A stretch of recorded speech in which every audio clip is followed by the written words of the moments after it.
जिस समय राहुल गांधी जी 2004 में एक्टिव पॉलिटिक्स में उन्होंने वो उतरे, उस समय हाँ मेरे ख्याल से उनके खुद से ज़्यादा खुश मैं था। उससे उसका एक कारण है, क्योंकि भारतीय राजनीति में मुझे जैसे, और मैं अकेला नहीं था, मेरे जैसे शायद करोड़ों लोग रहे होंगे जिन्होंने ये सोचा कि अब भारतीय राजनीति शायद अब उन लोगों के हाथों में जा रही है कि जिनके पेट भरे हुए हैं, जिनके पास इंटरनेशनल एक्सपीरियंस, जिनके पास ग्लोबल एक्सपीरियंस, वो चीज़ें लेके देश में आएंगे जो पहले कभी सोची नहीं गई थी। राहुल गांधी जी की परफॉर्मेंस उसके विपरीत रही। हुआ क्या कि वो भी जो जाति धर्म की राजनीति में उन्होंने जो यहाँ के जो देसी खिलाड़ी थे उनको भी मात कर दी। तो अच्छा, अब इस देश का दुर्भाग्य ये है कि अगर हमारे पास सरकार में बीजेपी है तो मतलब ये जो राष्ट्रीय राजनीति में बीजेपी वर्सेस कांग्रेस ही होनी है। अगर आपको एक विपक्ष चाहिए तो कांग्रेस होगा या बीजेपी होगी, ये दोनों ही होंगे। इसके अलावा तीसरी पार्टी आरजेडी केंद्र में कोई विपक्ष की भूमिका नहीं निभा सकता, ना समाजवादी पार्टी निभा सकती, यही दोनों दल रहेंगे। अगर आपके पास जो सबसे बड़ा इस परिवार, और कांग्रेस की विडंबना यह है कि जो नेता होगा वो इसी परिवार का होगा। अगर पीएम मनमोहन सिंह जी होंगे तो सुपर पीएम राहुल गांधी होंगे, अगर खड़गे जी अध्यक्ष होंगे तो सुपर अध्यक्ष राहुल गांधी जी होंगे। तो ऐसी स्थिति में अगर राहुल गांधी जी पार्टी को नहीं जितवा पा रहे हैं, देश को सक्षम विपक्ष नहीं दे पा रहे हैं, तो अगले हमें उम्मीद करनी पड़ेगी कि जो प्रियंका जी का बेटा है, जिस दिन वो राजनीति में आएगा रेहान, उसी दिन हमें जो है प्रॉपर विपक्ष मिलेगा, नहीं तो हमें नहीं मिलेगा। और शायद उसकी तैयारी हो भी चुकी है। पिछले एक डेढ़ साल पहले, 2 साल पहले, वो पहले रेहान वाड्रा होता था, अब उसका नाम चेंज हो गया है, रेहान राजीव गांधी हो गया। तो एक नए राजीव गांधी को लॉन्चिंग की तैयारी शुरू हो चुकी है। तो एक नए गांधी की तैयारियां शुरू हो चुकी है। अब मैं अगर इस चुनाव की बात करना चाहूंगा कि जब मैंने ओपनिंग सबसे पहले आपने मेरे से ही करी थी तो जब मैंने कहा था कि राहुल गांधी जी ने जो मैसिव जो बम्पर जीत है वो तेजस्वी के हाथ से छीन के एनडीए को गिफ्ट कर दी। इसको देखिए, कहने के पीछे मेरा रीज़न था, उसको मैं एलैबोरेट कर दूं।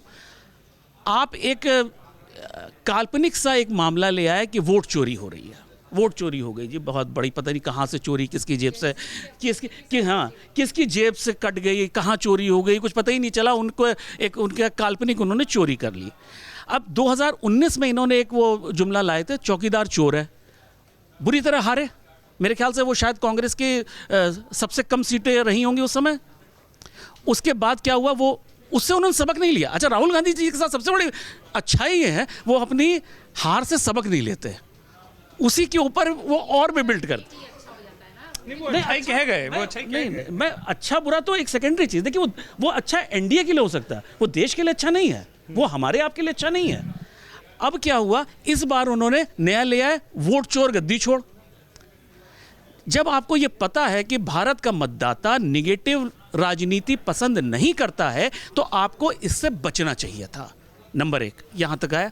अब आपने एक वोट अधिकार यात्रा निकाल दी और पूरा ये स्लोगन आप पूरे प्रदेश में लेके घूमे।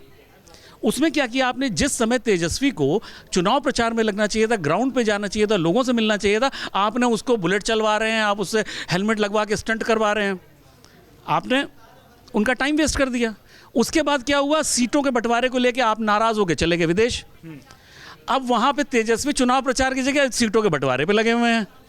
उसके बाद जी आया कि मुख्यमंत्री पद का दावेदार कौन होगा, तो तेजस्वी ने अपने आप को अनाउंस कर दिया। उसके बाद तेजस्वी फंसे रहे, उप मुख्यमंत्री कौन होगा। अब राहुल गांधी जी विपक्ष विदेश में घूम रहे हैं, या अपना उस समय इन्होंने कोई एक नया कुछ ढूंढा था, कुछ किया था उन्होंने, वो अपना जैसे उनकी अपनी लाइफ स्टाइल रिलेटेड चीज़ें हैं वो करते रहते हैं।